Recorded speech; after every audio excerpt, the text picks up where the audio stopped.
You know what, you can get a little bit jaded driving so many cars throughout the year, and there's not that many new cars that get me excited. This car has me excited. I love the Mustang. I've said it before to many of my friends, if I didn't have a sports car in the garage that I have, I would have bought the Boss 302 Mustang. I just love that car. But this is the 2015 Mustang, sold in Canada as a V6. This is the new EcoBoost turbo 4-cylinder engine. And of course, you've got the GT with the 5-liter Mustang. So there's a wide range of vehicles to choose from coupes to convertibles, and they're all drop dead gorgeous. The styling of this car really is a knockout, and when you see it moving, it's even better. The blunt nose grille with the 3 slashes for the daytime running lights. Around the back, you've got the 3 tail lights that are in sequence when you turn the signals on. The car has about the same length as the previous model. The wheelbase is about the same, but it definitely is wider and lower and looks much more hunkered down. And one of the reasons is because this car now has an independent suspension in the back that's going to make it handle like a proper modern car. The Mustang V6 Coupe starts at just under $25,000 in Canada. If you want the convertible with the V6, that's about $30,000. I think the one that's going to get a lot of people excited is the EcoBoost Coupe, the one you see here, $27,999. There's a premium version of the Coupe, which is just about $33,500. When you get into the GT, it starts at just under $37,000 and goes all the way up to $52,000 if you get the 50-year limited edition anniversary trim at $52,890. So there's lots of different trim levels to choose in Canada. The launch for this Mustang is being held in beautiful sunny California. Fantastic roads around here, lots of canyons and switchbacks. Today the video is going to be on the EcoBoost and the GT because the V6 really is a carryover engine from the previous model. So let's have a look inside. Not just a great looking car on the outside, they went to town on the inside as well. Now the similarities with the previous car, of course, are you have sort of the 2 pods, one for the driver and one for the passenger. The feeling with this car was to go kind of with an aviation cockpit feel, and they've done that with toggle switches here in the center of the cluster. Those change things like the traction control. When you get the premium models, you get adjustable steering, and you also get the adjustable drive system. So we'll talk a little bit more about that in a moment. Also with the premium cars, so premium on the EcoBoost and the V8, you get leather seats, and they come heated and cooled, which is a nice touch. Also, when you get the premium models, you go from a small, I think it's a 4.2-inch screen, all the way up to an 8-inch screen. Of course, the upgraded sync system, and that doubles up as a backup camera. The steering wheel looks fantastic now with paddle shifters. The same tried and true big gauges behind the steering wheel are still there. Outward visibility really isn't a problem with this car. You sit nice and low. The best part, though, is looking out through the front window at that big, long hood. It feels like a big sex machine on wheels, and it really is a nice place. All the stuff you see in here that looks like aluminum is aluminum. So you know who could take a tip from this car? It's the friends over at Lincoln. Come on, Ford, grab the guys at Lincoln, bring them in, show them the new Mustang, and say this is the kind of interior you should be putting out with Lincoln. It really is upright and has the nice finishing and available in a coupe and a convertible. So well done, Ford, much better interior. Now the first Mustang we're getting to drive today is the 2.3-liter 4-cylinder turbo engine. This is the EcoBoost engine, and it has quite a bit of horsepower, 310 horsepower, but more importantly, 320 foot-pounds of torque.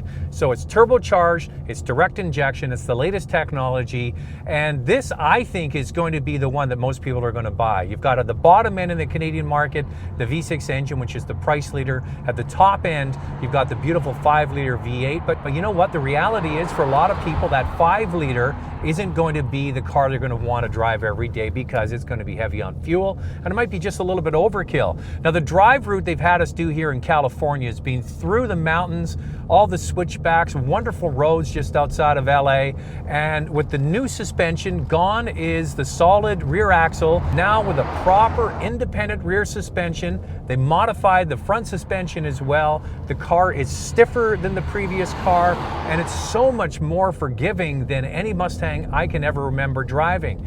The suspension is a little bit soft on on this EcoBoost model, you can get it with the performance package, which ups the suspension, and it's probably the one that most people are going to drive. But later on, I'm going to be driving the 5-liter Mustang, so I'll get a good comparison there.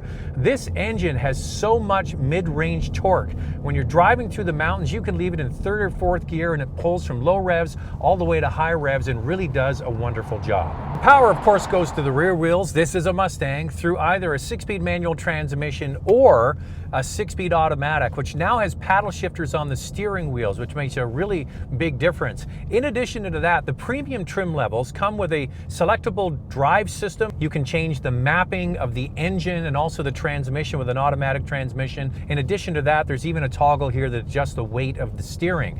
So overall, this car feels much more planted, much better feedback, and because they have new suspension front and back, they're able to put in bigger brakes on all of the trim levels, and you really do notice this car has much more confidence. And the Mustang, for a lot of people, isn't an expensive car. Sure, you can go and get the top GT, but a lot of people buy the sort of entry level or the mid-level cars and just enjoy the styling and the aesthetics, and this is a lot more car for your money than we've ever seen from Mustang before. And it just is a great car with the big long hood to see stretched out in front of you. It sure is a lot of fun. Next, the Mustang GT. All right, the first thing you notice between the EcoBoost and this car is that wonderful V8 sound. There's an old saying, there's no replacement for displacement, and this car has, of course, the 5-liter V8, and they packed in more horsepower. It's up to 435 horsepower and 400 foot-pounds of torque. Now that's very close to the old Boss 302. Last year, the Boss 302 had 444 horsepower. This one's got 435. It's got a very similar system that we're able to get more air in and out of the engine, very similar to that Boss engine. But this really is a lot of fun because it makes so much noise. Now, you really have to decide to yourself, what are you going to buy? You're going to buy that new EcoBoost, which is a good everyday car and has 310 horsepower, or go 100 horsepower more, and obviously use a lot more fuel. So it really comes down to the kind of person you are. If you're old school, you definitely want to go Mustang GT. If you want to try something new, that EcoBoost is great. Now, the big difference also between the EcoBoost we had earlier and this one is this has a manual transmission. And that's one of the reasons why I've always loved the Mustang. The engine revs like a smaller, almost 4-cylinder-like engine. You can get it high into the RPM range, and the manual transmission is so smooth, and it drives like a much smaller car, especially when you compare it to the Challenger and to the Camaro. So in the pony car race, even though that new Challenger has over 700 horsepower with the Hellcat, this car, I think, is a better car to live with every day. Now, what sells cars? New product and exciting product. Well, this is definitely new and exciting. And also value, and I think there's a lot more value in this new Mustang as well. You get the great looking exterior. HID headlamps come standard on all Mustangs, even the V6. You get push button start as standard equipment, same with the automatic opening and closing doors. You get a backup camera as standard equipment.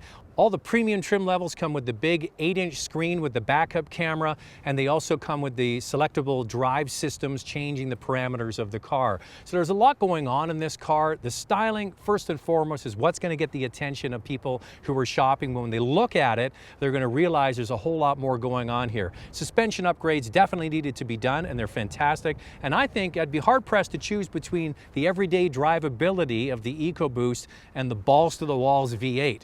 It's a toss-up. Either way, you're a winner if you choose the 15 Mustang.